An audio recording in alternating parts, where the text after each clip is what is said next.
Hello everybody, welcome back to Learning Language, Dictionary Definitions. Haven't made one of these in a while. Again, this is the language series, just strictly talking about foreign language acquisition, or just picking up second or third or more languages. Again, for vocabulary building, I like to stick to the things that are novel to me. You can go watch, and I will probably do vocabulary exercises just to build out my channel more. But I guess I like to just stick to the things. You take somebody who's never learned a second language before, what haven't they thought about for language learning just in their own, again, association you learn from your environment. So most just native speakers haven't learned to just think about their own language and how they learned it to begin with. But really anything not English, the only thing they do is they flip the direct object. Right? You'll have the direct object pronoun and then the conjugated verb, when in English it's pretty much not that way. Again, I think instinctually, and again I'm not talking super scientific, I'm just talking about how I've learned languages, where I'm at today with language learning, and just, again, a quick algorithm, a couple quick tips and tricks, but things I'm very confident logically. So the first things, right, I just want to talk about my language skills today, and the question, are you fluent in? Right, you go up and say, hey man, I can speak this language or that language. People say, can you speak it fluently? Right, I got, I don't know, probably 8 to 10 languages on my cell phone or on my LinkedIn account right now. But just in general, specifically to me, when someone says, do you speak a language fluently? I speak all language more fluently than kind of everybody else because of logic. So again, not to talk about myself, but just to talk about how language forms. I've talked about this in person, but if you said, Brad, what do you do differently? And again, I've said, linguistic, I'm really good at linguistics, but even I would say more so just logic and physics, right? Modes of vibration, rhythm, structures, grammar to preserve pronunciation, and human beings have assigned letters to symbolize that sound. So what I'm instinctually reactive to is to the consistency of pronunciation that represents the logic, right? Again, to the people that are just watching the video, when I was talking to one of my neighbors, literally again, with no introduction, no anything, just one of the nights she comes up to me and just starts speaking another language. I have no idea what the words mean, but I can literally hear the sounds and extend the logic without knowing any of the semantic meaning of the words that we spoke. You guys watch that happen, and that's what I do all of the time. Doesn't matter which language. So right, I can do that with languages I've never heard before. I don't even know. I personally can make all of the sounds. So once you can make all of the sounds, for me personally, I'm reacting to the logical consistency. And when other people try to pick up a language and they can't, again, we've covered. I said, go watch the other ones. If this is the first of this series you're watching, I've covered the big things, at least for the French and Spanish language.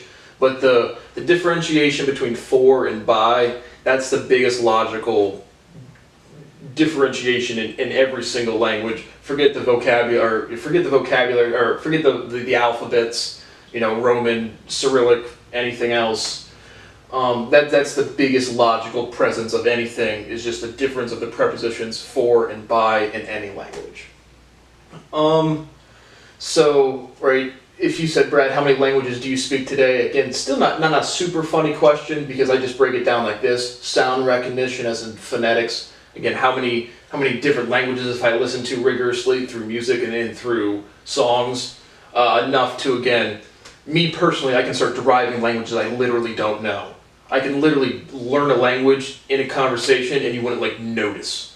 So for me personally, fluency in all languages basically all the time. But now that I've trained, again, I've rigorously developed this logic, but I've also literally trained my vocal cords to make the sounds. And we're all mimetic. The thing people can't do is, the thing that makes them feel awkward or uncomfortable is they've just not trained their physical vocal cords to make the sounds. And then context, defines the variable. Meaning, if you're speaking in person and you can at least identify the sounds that are being spoken, anyone can pick up a language very, very quickly in that kind of sense. But you have to have the physical training to identify the sounds. So how many phonetic recognition languages do I have right now? I would say minimum for sure 15. All of the ones listed on my LinkedIn page, all of the Norse ones. Again, like none of the Asian ones really sound that different to me. The TS sound, that sounds unique to China to me, or again somewhere, I'm pretty sure China, but phonetically I have maybe all of them, I don't know. But today, right now, I'd say base 15 for sure, probably 25 to 30. Again, words that I have already heard before that I could instantly start defining in context if I was speaking them with a person. But at the same time, if you speak English well, and again, I don't talk to that many fucking people or basically anybody, but if you speak English better, we're going to speak English. Like, it's not like a competition. And because of these reasons as well, it's like, again, experience, we're all saying the same shit. But I'd say 25-ish for just phonetic recognition, vocabulary building, meaning conversational, meaning, again, I can start doing the mimetics, talking. I can literally have a conversation with any language right now, but just to have a structured conversation where I can initiate everything, know every word, probably 5 to 10. Again, French, Spanish, Portuguese, Russian. Even I still don't know the Cyrillic alphabet, Polish. But again, just fun facts for where I'm at with language. This is really what I do different, is just identification of the logic and the grammar structure breaking and changing, regardless of the sounds. I've already talked about that. Really, again, train your sounds. Watch the alphabet videos that I've done. I'll be doing more. But really make sure you've trained your vocal cords to be able to identify the sounds and speak them. Reading not English. Let me make sure I'm still rolling. And again, like I said, there's a Geomain NYC or a Xiao something NYC, just a popular language channel on YouTube. I just watched another thing yesterday. It was he would self-describe as conversational. And again, if you pull up LinkedIn and how do you describe which language you speak, I just don't. The gradations to me they're not relevant. But for he would self-describe as conversational or enough to enunciate, pronounce the words, and identify the sounds, but not being fluent. But now, actually, not specific to the Xiao Man person specifically, but this is where I think, like I said, I've emphasized that translation matters, and translation immersion, like just going up and talking to natives, for speech recognition, I absolutely think it's good. For logical understanding, I don't. I really think translation matters, because in the same way, right? I think I said in one of the previous lectures, I said, right, words were lost in translation. Words get added in translation. And native speakers, again, if they've not thought about the language, they will add words and they will give you false translations, and it'll be just as confusing as learning it from a non-native speaker. So sound recognition, and again, I really translate immediately. That's really how you get this logical thing down pat. And again, the for and by, that's the big logical difference you need to pay attention to. And English people, or even people kind of familiar with English, will default to more prepositions. And so translate word for word. Reading not English, just any Roman alphabet that isn't the English language. Again, so I got 15 for sure-ish. But these are just some things that just really stood out to me that you should really pay attention to. The vowels, the letter E, always pronounce it A. The letter A, pronounce it A. The letter I, pronounce it E. And so if you see a word that you have literally no clue what language it is and it's not English, just look at this and the consonants will err to about the same with a noted Gallic consonants. I don't know. Like that to me, again, I'd have to derive it, but it's not very clear to me. Like we've covered the B and V iteration extensively for Spanish and English. Another one, G and J in French, is literally a dichotomous, just reciprocal in English, right? G, J, J, G. But and that's the same with X from Spanish to again, if you said, Brad, what's the oldest languages, or where, again, Africa, for sure originated in Africa. I do think Indian languages are very old. I think Asia is a real wild card. I mean, obviously India is close to Asia, or part of Asia. I'm talking ancient. So just again, any non-English Roman alphabet language, if you just err to this and then approximate the consonants with the Gallic new exception, you'd be pretty close to the right pronunciation.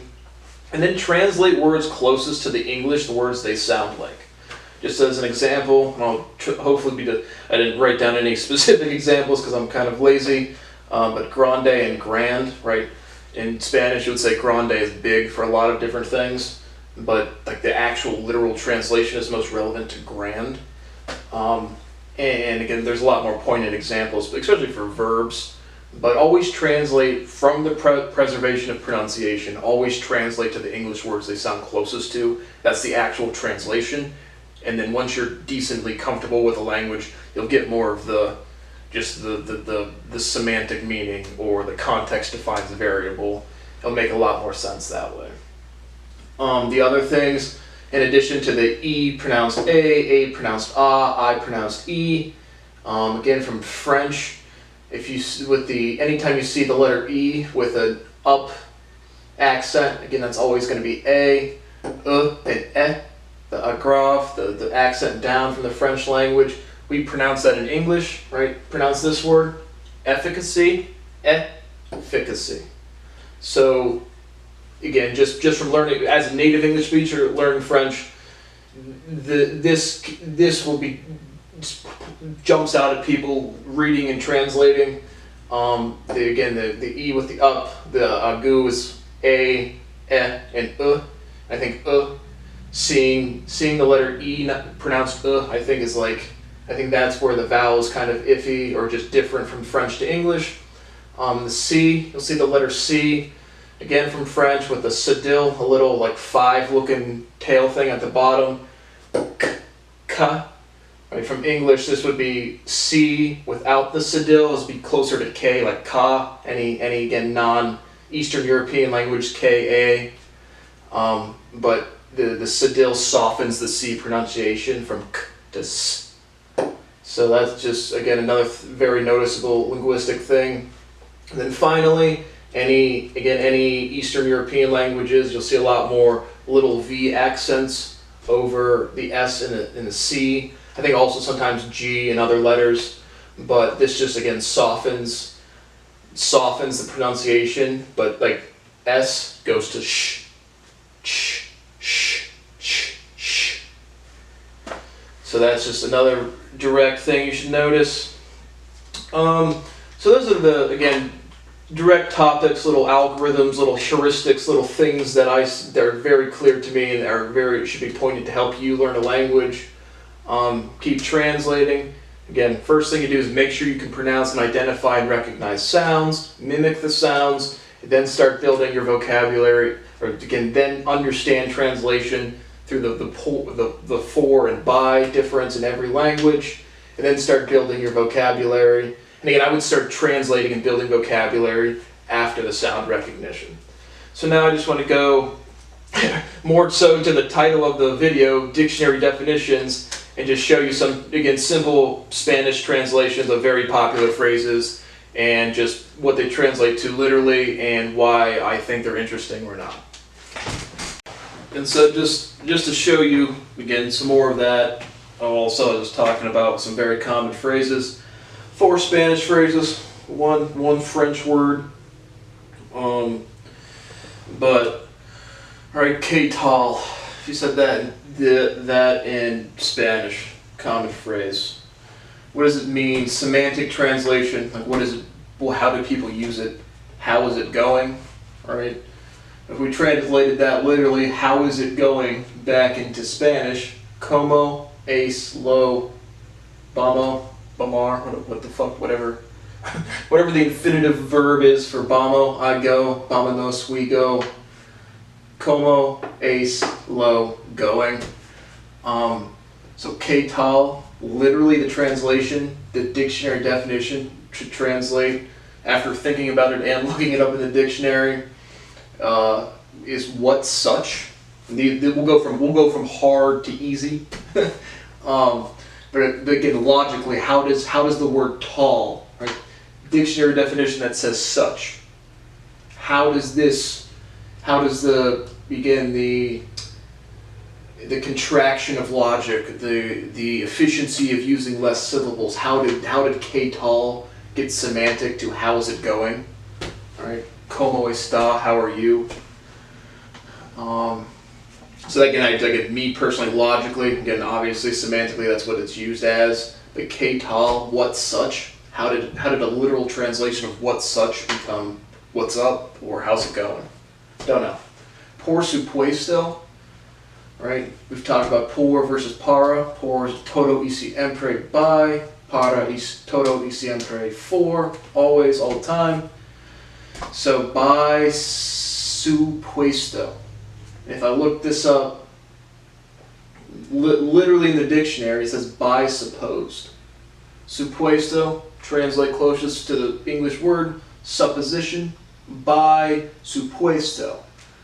To me, that's like right, you're already in a conversation. They say that someone says something that the other person doesn't really know what to say back. Oh, of course. And again, by supposed, you're in a conversation. Words are conjectures. That's a supposition. So by supposed, that's a little clearer logically to me how that kind of gets in there. But of course, of, de, course, I don't even know. Course, I don't know. But semantically, for me, that again, for sure, right? Somebody says something, I say por supuesto, literally by supposed, but I would change that to by supposition. Right? Someone says a conjecture. Oh, I suppose that's true. So of course, right? To me, that's more for sure. So again, how does this come about? Do people say por supuesto? Yes, of course. But logically, how does it get there? I'm not sure. Que tal? The tal really throws me. Supuesto, kind of get the logic. How about de nada? Right? Gracias. De nada. Thank you. Of nothing. Literally of from nothing. Oh, you just gave me a burrito. Quiero uno burrito. Gracias. De nada. There's nothing. Didn't take me anything. Here's your burrito. Have a nice day, Jorge. But right, semantically, it's you're welcome. You're welcome. I don't know. Está bienvenido. I don't know. I don't know. But de nada is from nothing. And again, that's very clear logically to me. Lo siento. Now we get to direct literal extension or translation. Lo siento. Right? People say that as, they'll say it means I'm sorry or sorry. No. It's I feel. I feel it. Somebody tells you something shitty happens in your day in English and you say I feel it. That's literally what they're saying. And so that's clear logically, linguistically. That's very clear how that gets there to me. The other ones, like I said, all Spanish day one phrases, logically, how does this get into the language? Not exactly sure. Bonjour. People say it means hello. No, it's literally good day stuffed together. And so, literal translation, I don't even have good space day. I just have good day, right? In English, if I ever said good day to somebody, it'd probably be like a snarky, go fuck yourself. Good day. Yeah. You might even have a fedora on or something. Good day, mate. So that's probably, again, some English, like an actual England influence translation. But those are some common phrases. Those are the literal translation, the linguistics, what it means if you look up the dictionary definitions, what they're used as semantically, just conversationally, what it's meant by these words. And again, examples of clear, lo siento, clear linguistic and logical condensation, consolidation, definition, and other ones, clear phrases, not very obvious to me where they come from. So thank you for learning language dictionary definitions.